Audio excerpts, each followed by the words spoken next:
And here's another facet of the India-China wars or standoffs. Boycott China.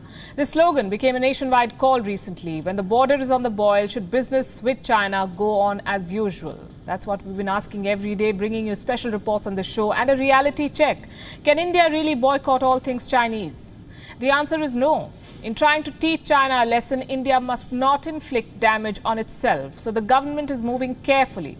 Tonight, we'll break down India's challenges and options. First of all, let's understand the size of the problem. China is India's second largest trading partner, but China benefits more. In the last financial year, India exported goods worth $16 billion to China, 1/6. In contrast, India imported goods worth $65 billion from China. You see the gap here, 65 versus 16.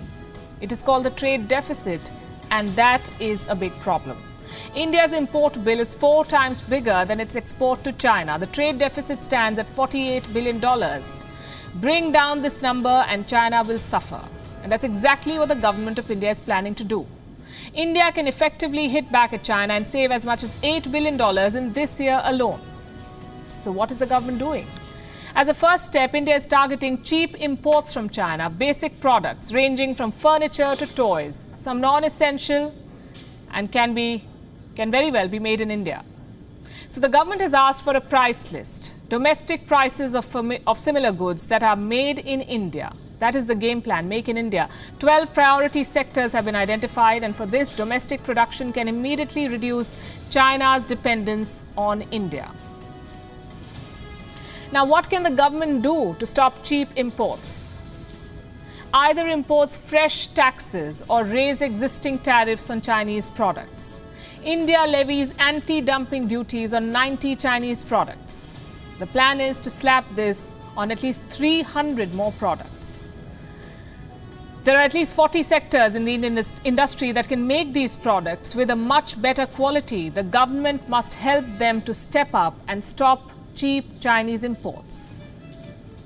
Now, these moves are unprecedented. This is India's biggest cleanup of imports from one country. In the past, India did not want to be called protectionist. It wanted to be seen as liberal. So even with China, India always took a case-by-case approach. Let me give you some examples. India restricted the import of cheap Chinese tires. That's after the Indian tire industry complained. The tire makers complained. Then India raised the import duty on Chinese incense sticks. This was a matter of cultural pride. And India entirely prohibited the import of milk and milk products. All of this happened only after industry bodies lobbied hard. But after this border conflict, it is the government that is taking the initiative. It is the government that is shooting emails to industry bodies. And that's not all. The government is also leading by example in boycotting Chinese products. First, it asked state-run telecom companies to avoid Chinese products. And now the government wants to keep Chinese products out of the state-run e-commerce platform. This is an e-marketplace. It is used by central government agencies to buy goods. The new rule says this, in fact, all sellers must disclose where the product was made. And this is no small platform, we can tell you. It sees transactions upwards of 55,000 crore rupees. So how will disclosing the origin of the product help? Government agencies won't buy made in China products. What about Amazon and Flipkart, the 2 largest e-commerce platforms in India that most people use? The government wants them to disclose the origin of the product. A video conference will be held with these companies tomorrow. So consumers can make a choice where they're buying from, and the government can keep track of where the products are coming from. China, you see, is notorious. Even if cheap Chinese products are banned in India, China may find a way to dump its products in India indirectly. So Delhi is also reviewing its trade pacts with other countries because China is dumping goods in India via common trade partners. That's also the reason why India did not join RCEP.